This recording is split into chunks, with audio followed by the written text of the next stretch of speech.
आज हम एक नए टॉपिक की चर्चा करेंगे और वह टॉपिक शिक्षक भर्ती परीक्षाओं में विभिन्न तरीके से पूछा जाता है। जैसे कि आप बोर्ड में देख सकते हैं, उस टॉपिक का नाम है ऑटिज्म स्पेक्ट्रम डिसऑर्डर, जिसे हिंदी में कहते हैं स्वलीनता, या एक शब्द और हम इसे दे सकते हैं, इसे बोलते हैं स्वलीनता के साथ स्वपरायणता। इन दो शब्दों से इसे जाना जाता है, स्वलीनता और स्वपरायणता, और इसको शॉर्ट में बोल देते हैं कई बार ASD, ये कहा जाता है इसे ASD, ऑटिज्म स्पेक्ट्रम डिसऑर्डर। यह एक प्रकार का आंतरिक विकासात्मक मनोरोग है। आप इसको समझने की कोशिश करेंगे। ये एक प्रकार का मनोरोग है जिसको बोलते हैं आंतरिक विकासात्मक मनोरोग, जो बच्चे के अंदर मानसिक विकास की प्रक्रिया को अवरुद्ध कर देता है, उसे स्वकेंद्रित बना देता है। जैसे कि आप हिंदी के शब्दों को समझेंगे तो इसमें लिखा स्वलीनता या स्वपरायणता। स्वलीनता या स्वपरायणता का जो शाब्दिक मतलब है, आप आसानी से समझ सकते हैं कि बालक का अपने आप से ही लेना देना होता है। वह सामाजिक अंतः क्रियाएं नहीं करता है, वह लोगों से बातचीत बहुत कम करता है, वह संकेतों की भाषा को समझने की कोशिश करता है और इसमें सफल नहीं हो पाता है। तो जब बच्चा अपने आप से अंतःक्रिया करता है, अपने आप में लीन रहता है, अपने ही कार्यों में लगा रहता है, तो इस मनोरोग को, स्वकेंद्रित व्यवहार को हम क्या कहते हैं कि ये है ASD, बोलते हैं ऑटिज्म स्पेक्ट्रम डिसऑर्डर कहा जाता है। सबसे पहले इस ऑर्डर के बारे में, डिसऑर्डर के बारे में एक विद्वान का नाम है लियो केलर, उन्होंने बताया था, और वो बताया था 1943 में। 1943 में एक विद्वान का नाम था लियो केलर। ये नाम बड़ा इंपॉर्टेंट है, इसे परीक्षाओं में पूछा जा सकता है कि वह विद्वान कौन है जिसने दुनिया के सामने इस मनोरोग की चर्चा सबसे पहले की है। तो उनका नाम है लियो केलर। इन्होंने 1943 के अंदर इस मनोरोग के बारे में बताया। और यही एक बात ध्यान रखने वाली है कि ये जो मनोरोग है, यह मनोरोग लड़कों में अधिक पाया जाता है अपेक्षाकृत लड़कियों के। लड़कियों की अपेक्षा लड़कों में अधिक पाया जाता है। तो ये प्रश्न परीक्षा में पूछा जा सकता है कि ऑटिज्म या स्वपरायणता किस में ज़्यादा अधिक पाया जाता है, लड़कों या लड़कियों में? तो आपका जवाब होना चाहिए कि लड़कों में अधिक पाया जाता है। लगभग 80 और 20% का रेशो है कि 80% लड़कों में पाया जाता है, 20% लड़कियों में पाया जाता है। एक मोटा सा आइडिया है, लेकिन आप सीधा सा ध्यान रखें कि लड़कों में अधिक पाया जाता है। और बताने वाले जो विद्वान का नाम था लियो केलर, 1943, उसके बारे में बताते हैं। देखिए, भारत के अंदर इस मनोरोग के बारे में जिस विद्वान ने चर्चा की थी, उनका नाम था कृष्ण नारायण। एक विद्वान का नाम है कृष्ण नारायण। इन्होंने सबसे पहले इस मनोरोग के बारे में बताया था। ये खुद बचपन में इस मनोरोग से ग्रस्त थे, ये खुद ऑटिज्म में पीड़ित थे।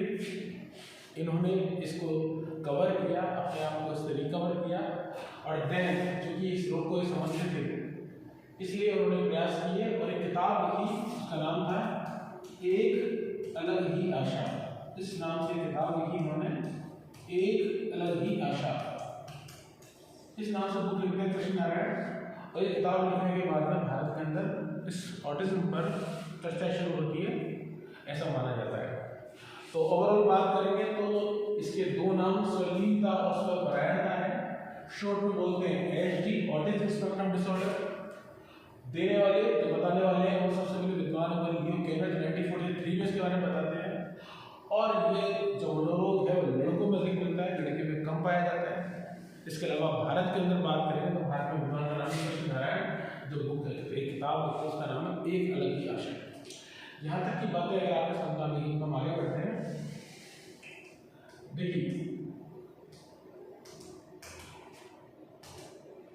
ये जो मनोरोग है, इसको हम 3 भागों में बांट सकते हैं। ऑटिज्म को हम 3 भागों में बांट सकते हैं। ऑटिज्म 3 तरह का हो सकता है सर। इसके अंदर पहला है, उसे बोलते हैं क्लासिकल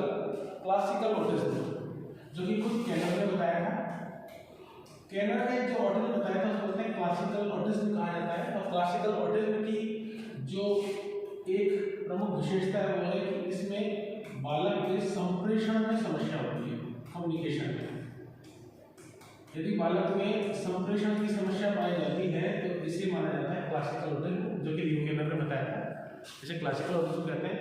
बालक अपनी बातों को व्यक्त नहीं कर पाता है, दूसरे की बातों को आसानी से समझ नहीं पाता है, आई कांटेक्ट नहीं बनाता है, और अगर कोई बात कहता है तो उन कुछ शब्दों को बार बार रिपीट करने की कोशिश करता है, दोहराता है, सेंटेंस को पूरा कंप्लीट नहीं कर पाता है। इस तरह की विशेषताएं मिलती है क्लासिकल ऑटिज्म के अंदर। दूसरा जो ऑटिज्म का प्रकार है वो है एस्पर्गर ऑटिज्म।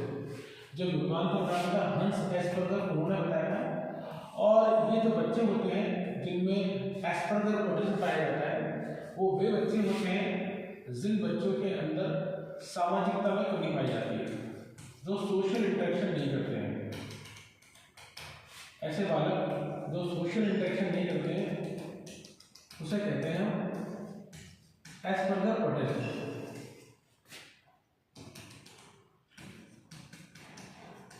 सामाजिक अंतःक्रिया में कमी, सामाजिक अंतःक्रिया में कमी जिन बच्चों में पाई जाती है उस ऑटिज्म को कहा जाता है एस्पर्गर ऑटिज्म। तो यदि संप्रेषण में कमी है तो क्लासिकल ऑटिज्म है, यदि सामाजिकता अंतःक्रिया में कमी है तो एस्पर्गर ऑटिज्म है। और इन दोनों का मिला जुला रूप उसे बोलते हैं परवेलिव ऑटिज्म, जिसके अंदर संप्रेषण प्लस सामाजिकता दोनों ही व्यवहार में कमी देखी जाती है, उसे कहते हैं परवेलिव ऑटिज्म कहा जाता है। तो ऑटिज्म को हम तीन भागों में बांट सकते हैं। पहला क्लासिकल, जो कि केनर ने बताया था, दूसरा एस्पर्गर ऑटिज्म, जो कि हंस एस्पर्गर ने बताया था, और तीसरा परवेलिव। तो परवेलिव के अंदर हम दोनों तरह की प्रॉब्लम्स को कंक्लूड कर लेते हैं, जो संप्रेषण में भी समस्या होती है, सामाजिक अंतःक्रिया भी नहीं होती है।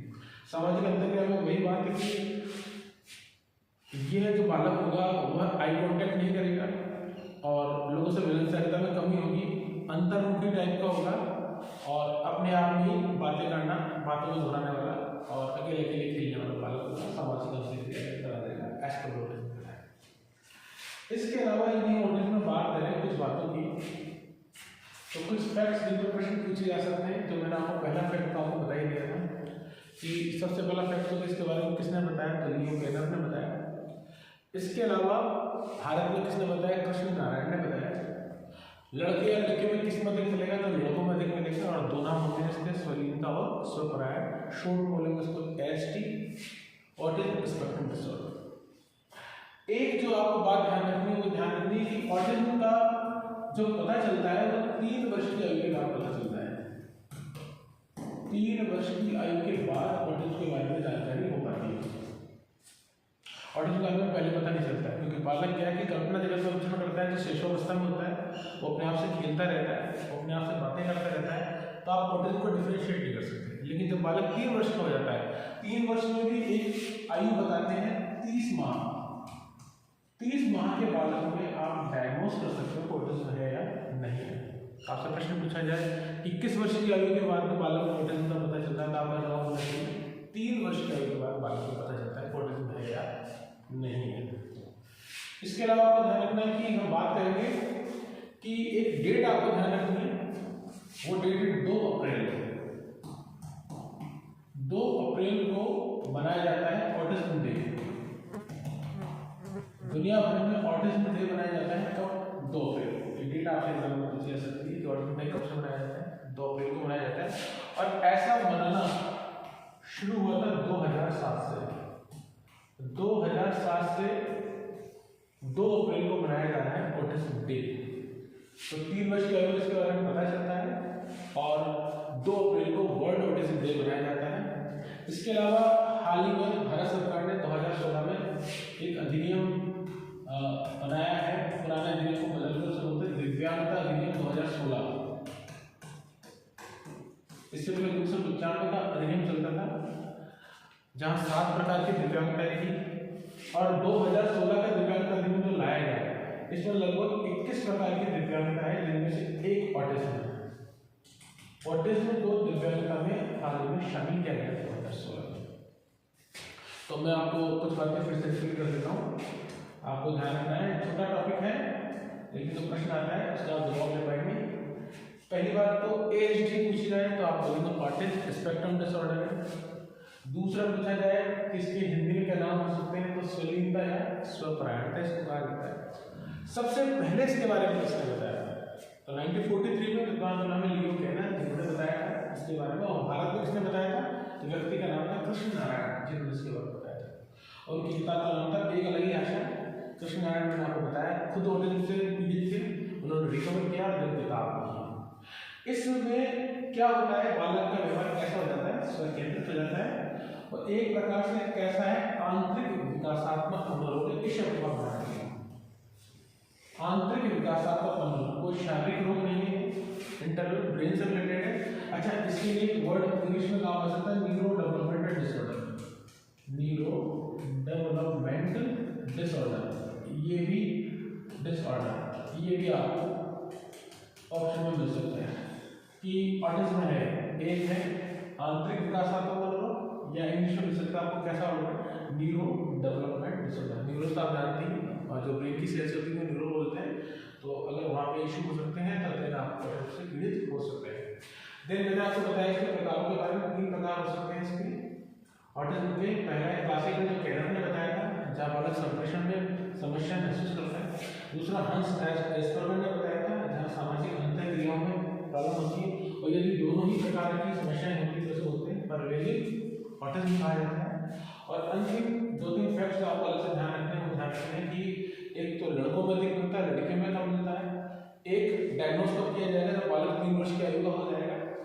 वर्ल्ड ऑटिज्म डे कब मनाया जाता है? 2 अप्रैल को मनाया जाता है। कब से मनाना शुरू होता है? 2007 से मनाना शुरू होता है।